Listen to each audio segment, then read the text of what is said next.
I'm Linda OJ. And I'm Aaron Espindola.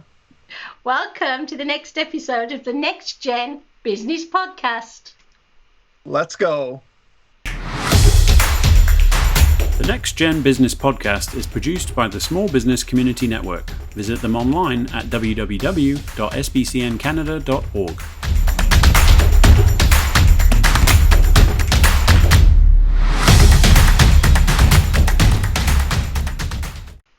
Hey Aaron, it only took me 3 times to introduce us, but hopefully our producer will get rid of that bit.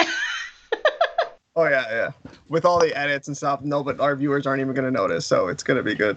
Nice. I'm sure they know we're not perfect, don't they? So, what have you been up to? Have you been selling stuff online? Have you been doing gardens? What have you been doing, my friend? Well, today I actually just got back from IKEA. I'm surprised that there's a lot of people actually still going to IKEA.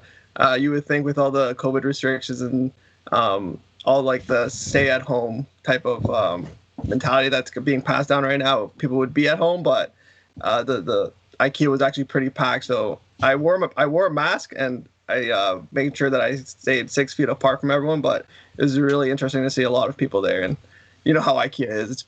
It's fun to go. And another fact is IKEA actually they don't have their restaurant open right now, so that's kind of a bummer. I love their restaurant, but so what you're saying, Aaron, you wanted everybody to not enter the building so you could have a quiet walk around safely. I get where you're coming from. Exactly, yeah. So I don't have to compete against all the people in the lines there. So Can I be nosy and ask what you bought? Did you buy anything? I got my buddy, because we're moving in together, so I got him a bed frame, which was actually 50% off. Nice one. So what are you going to use for your bed if he's got the bed frame? Oh no, he needed a bed frame. I was just like going with my sister. She bought like a bedroom, just something for her bedroom, and then I knew he wanted a bed frame, so I'm like, oh hey, I saw a bed frame on sale. Do you want it? And I'll just pick it up for you. And he said yeah. So I ended up getting that for him. So that it was good.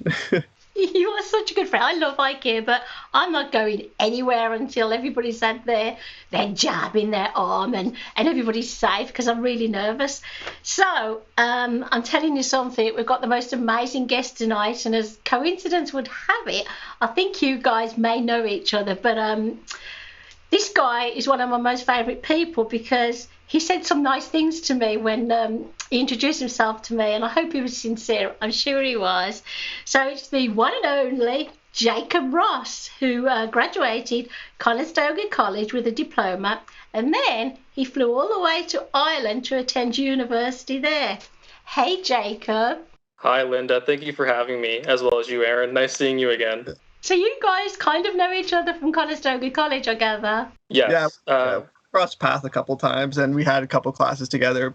That is cool. And you're just the kind of guest we like, Jacob, because you really fit the demographic, the audience that we are reaching. And to be honest, our audience are really loving the podcast, and they're really loving our chit-chat, our conversations, and guests like you.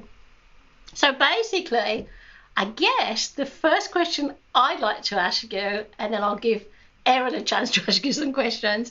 Why did you fly all the way to Ireland to attend university? Yeah, that's a question I get a lot. And it's for one reason, I'm cheap and I like doing things quickly. Now, let me explain.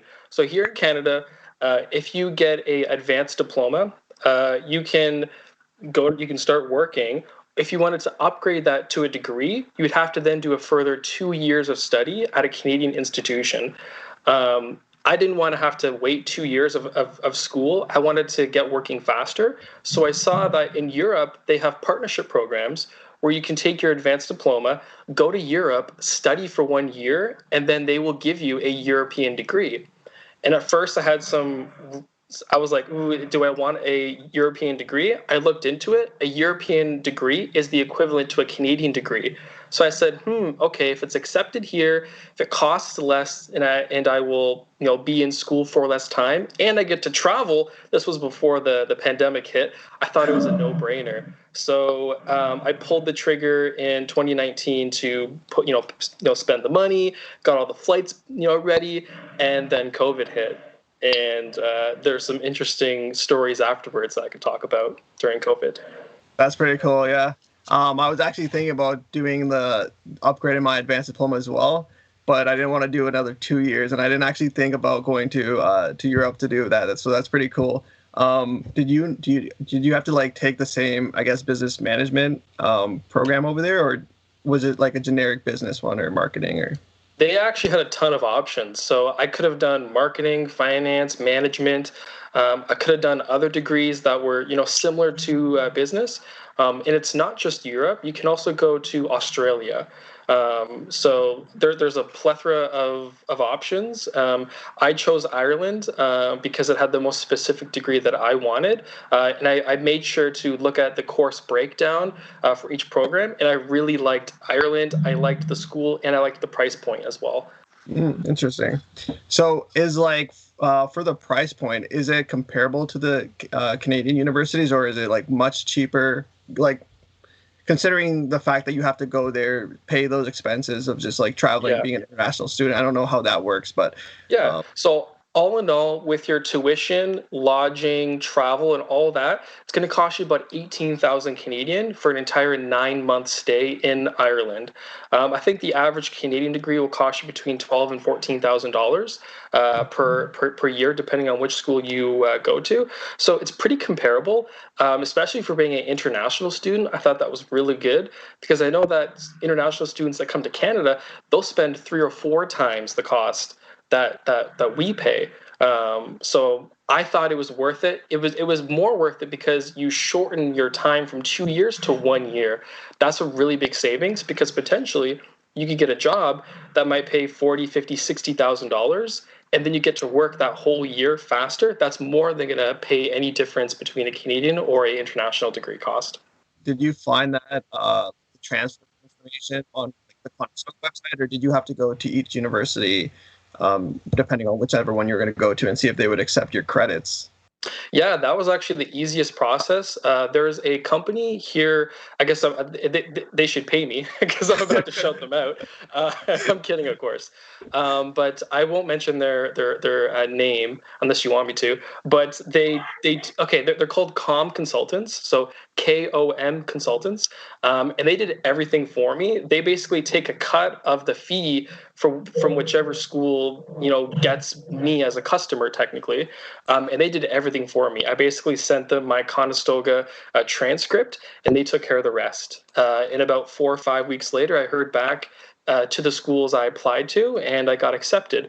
It's very similar to Ontario College's platform, or like applying through the university portals.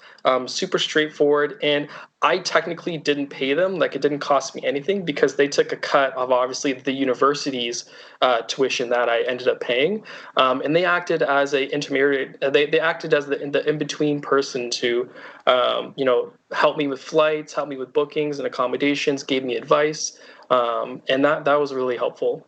That took a lot of stress off me, especially during COVID. Yeah, that sounds like super helpful, especially like just considering all the stuff that you have to acknowledge or be on top of, and then just having someone to help you do that and walk you through that is really comforting. So that's actually really cool. Thank you for sharing with our viewers. They're definitely going to be really interested in that. You're welcome. All you college kids, you can do it. Even during the pandemic, you can go abroad. It's not that hard. The bigger thing that I will tell people who are college students is that transitioning from college to university gives you another perspective on whether you're in business or science or whatever. University is a little different than college. I found that university was much more theoretical, which I think a lot of people already know that, but it's different when you're there sitting in the classroom, actually, learning some of these more abstract theories. You can kind of connect that and pull that back to maybe some of the everyday real life stuff that you were doing in college. That's really good to know. Did you tell us which course you were doing, which degree you were completing?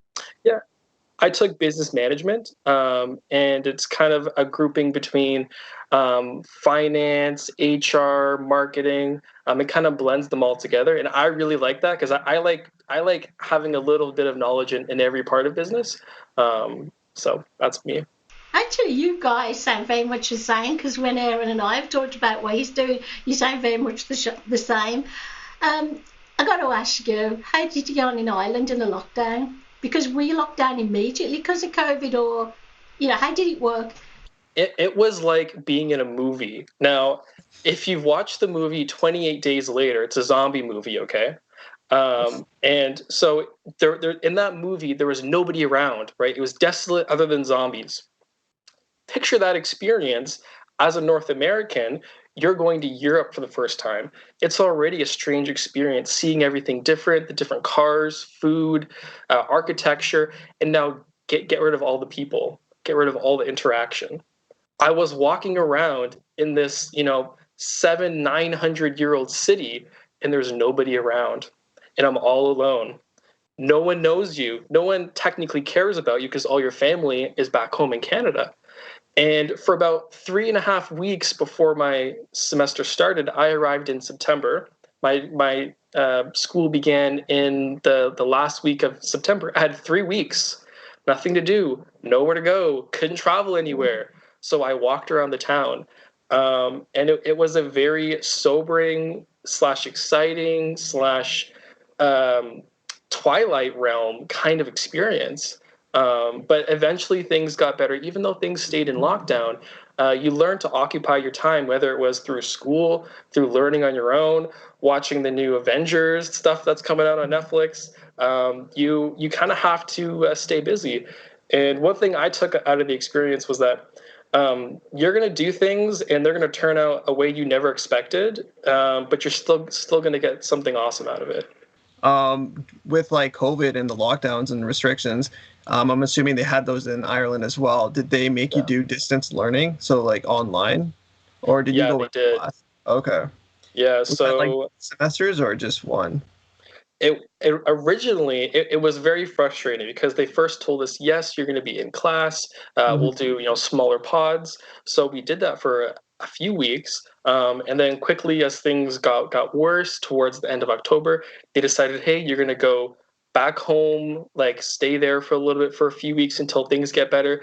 That didn't end up happening. Then December rolls around, and now I've been inside for like almost a month and a half. I haven't gone to school. Like you're doing your classes online, but you start questioning yourself. You're like, why did I come here? Why am I doing this? Why am I putting myself through so much stress? I was missing my girlfriend, my family, and it was a really weird experience. That's what I tell a lot of people since I've been back.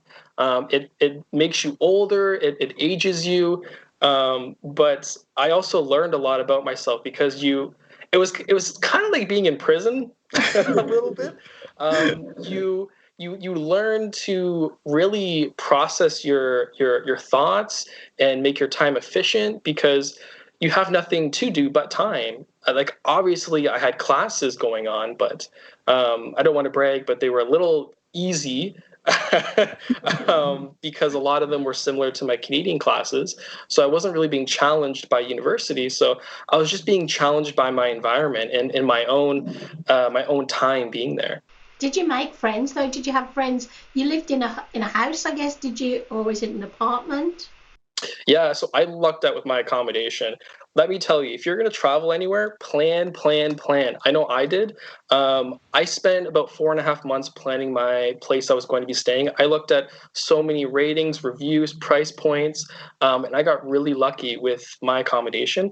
I found a full-size house that was under market rent, which was great because, like I said, I like being cheap.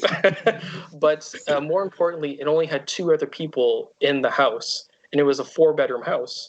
So I had basically a full house with 2 other people, and these 2 other people, they worked and they were still going into work. They weren't students.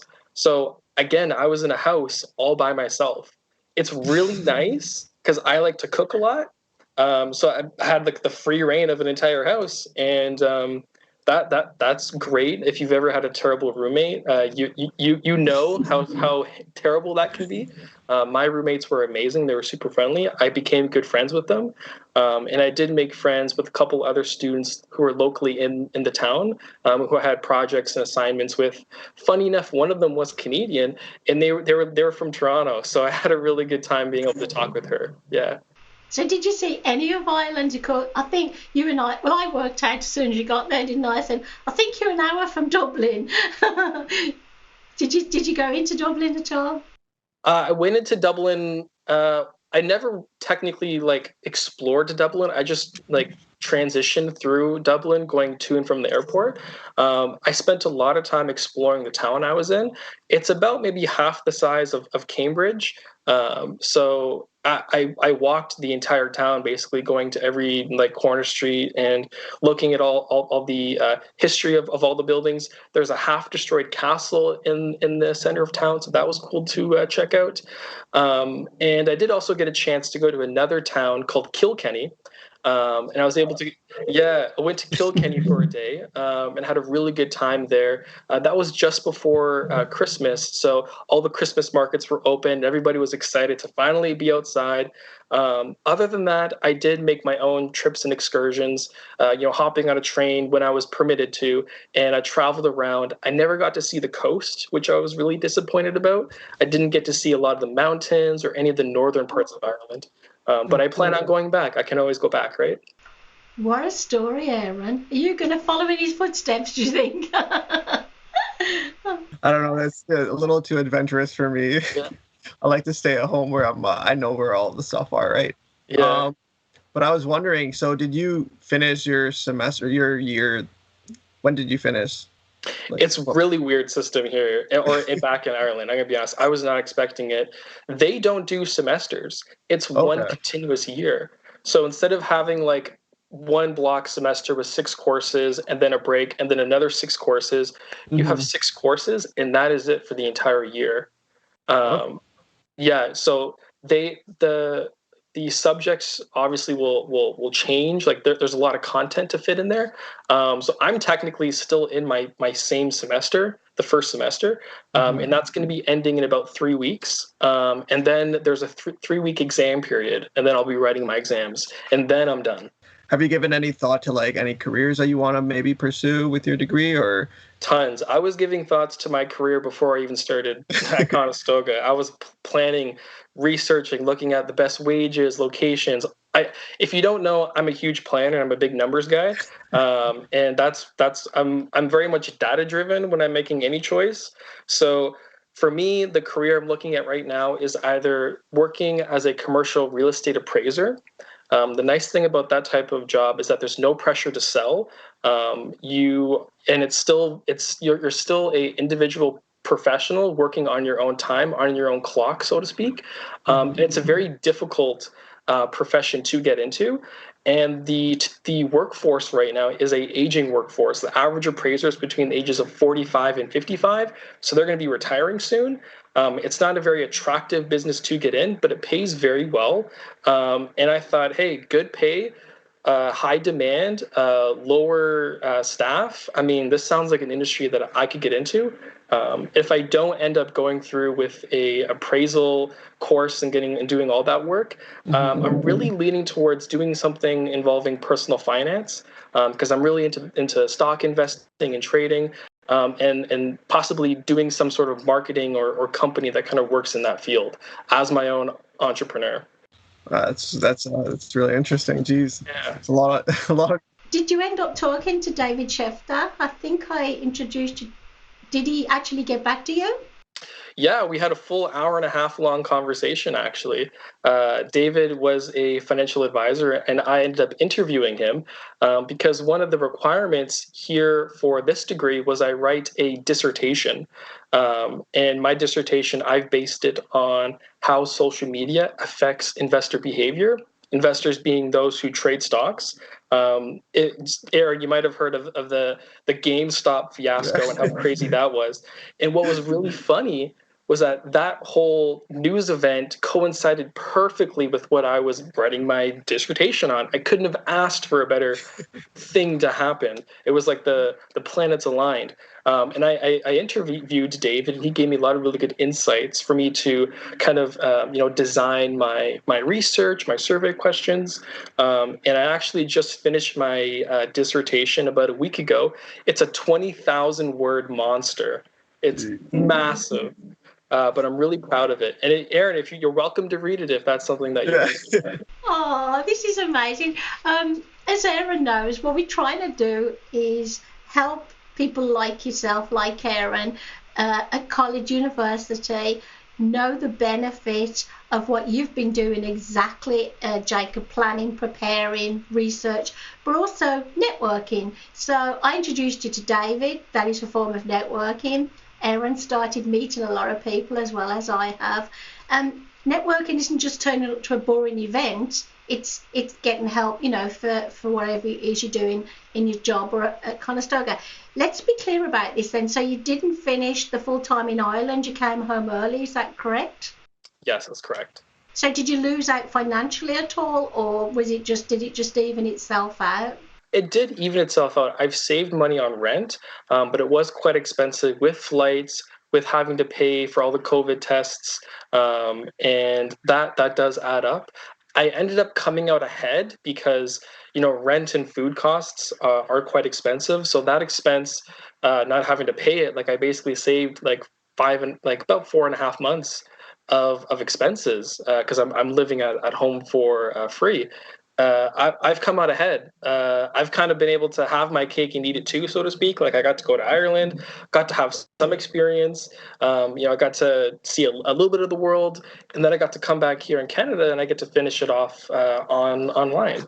It's a great story, isn't it? What would you say to our listeners, though?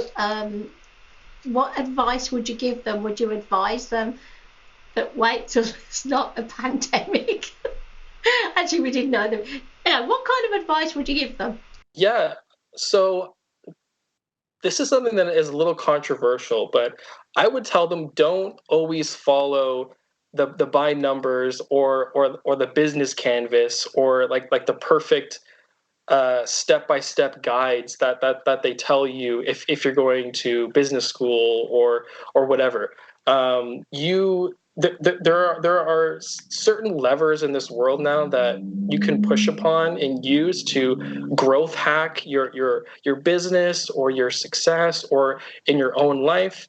Whether that's through data or through LinkedIn Learning or through networking events, which I think networking is one of those key points that really sets you apart from other candidates if you are looking for a job. Don't go get 100 different types of certifications and courses. Get out there and start meeting people and talking to people and learn that you're to make it in business or to be successful, you don't have to be the smartest person in the room. You just have to start. You just have to start working, start talking to people, and you're going to pick up on those things that made someone else successful.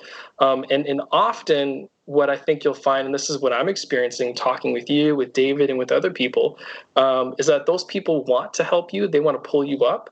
And then you turn around and you help somebody else and pull that other person up. And I think that's what makes a community, right?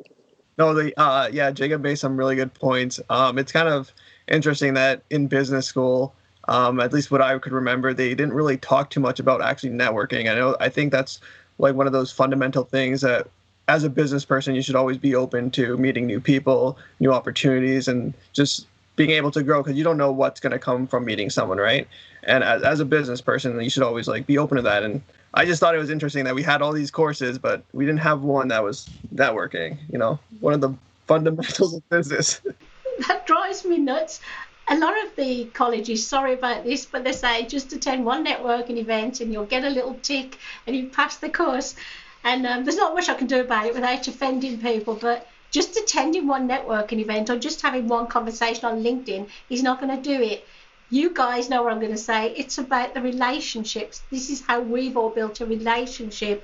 And I trust you guys, to do what you said you're going to do. Because, Jacob, I've known you a little bit longer than I've known Aaron, but instinctively I'm very good with people. I know, who to partner with, who to continue building a relationship with. Because let's admit it, not everybody's as trustworthy as we would like, and who you associate with can take you up or bring you down. I'm hoping you guys stay connected now, because I think you. Because did you know Aaron's got a business, Jacob? No, I didn't know that. Basically, I've been in a vacuum. I've been stuck in Ireland for like 9 months. So, Aaron, tell Jacob a little bit about your business, will you? Through like all college, I didn't really talk about it too much because I just didn't. It was not really where I want it to be yet, so I don't really like bragging about it. But pretty much, I do a clothing brand. It's called Booty Beach. You can Google that. We do beach and lifestyle clothing, and it's in one of those markets where it's underrepresented for men, especially. I came up with the idea because I'm like looking for swimwear to buy, and I'm like, you know what? I don't really associate with O'Neill. I don't associate with Billabong. Those stuff weren't really in my era. So I'm like, oh, I want to create a brand that kind of has a whole like beach lifestyle, but it's not surfing. That's the one thing. I don't surf. I feel weird wearing a surfing brand per se. So that's why I did that brand, and I'm actually working on that right now, doing TikTok videos. Nice. Hopefully, I got a couple viral. Well, not. I got like one that's like 20,000 views, which is not viral, but it's on track to being like growing. And then I also do a landscaping company during the summer with my friends, which is a lot of fun, and we're actually starting it in a month. So those are two things that I was kind of balancing out with school, as well as having a part-time job during my studies. So that's why I had to like drop a couple courses, and then that's why I'm actually still in school right now. Well, you guys are both amazing, really. You're determined, you're hardworking, you're very honest and open and transparent. And I think those are some really, really great things. So it's been absolutely amazing seeing you again, Jacob. You look really well. I bet your girlfriend's happy to have you back home, and your mom and all your family, eh? They are. My mom especially. She was worried I was going to get COVID while I was away. That's how I would be as well, actually. Saying that, though, my daughter Melissa, when she was 17, she went to the UK. She went to England where she was born, and she was going to be staying with friends and relatives, but they were putting bombs on the underground at that time, and someone said to me, don't let her go, it's dangerous. But we can't protect our children to the extent that we say don't go. You've got to spread your wings and go. It's been amazing meeting up with you again. If Dave, not David Schefter, you've already got David. If myself or Dave can help you at all, let us know. And now you've got Aaron as well. You've got some great connections, haven't you, Aaron? Yeah. If you ever want to reach out or just have any questions, just reach out to me. I'm pretty good with marketing and stuff. So if you have any questions. That's right. Pay-per-click advertising. That's the key now. Oh, yeah. Google Analytics. So unfortunately, we've got to let you go. We're going to say goodbye to you. And I guess goodbye to Aaron. It's goodbye from me as well. And for any of our viewers, just remember that we do have a Instagram account. It's the Next Gen Business Podcast on Instagram, and as well as a YouTube channel. So check those out if you want to keep updated with what we're doing. Thanks, Aaron. And it's goodbye from me. Thanks for listening. Check us out at www.nextgenbusinesspodcast.com.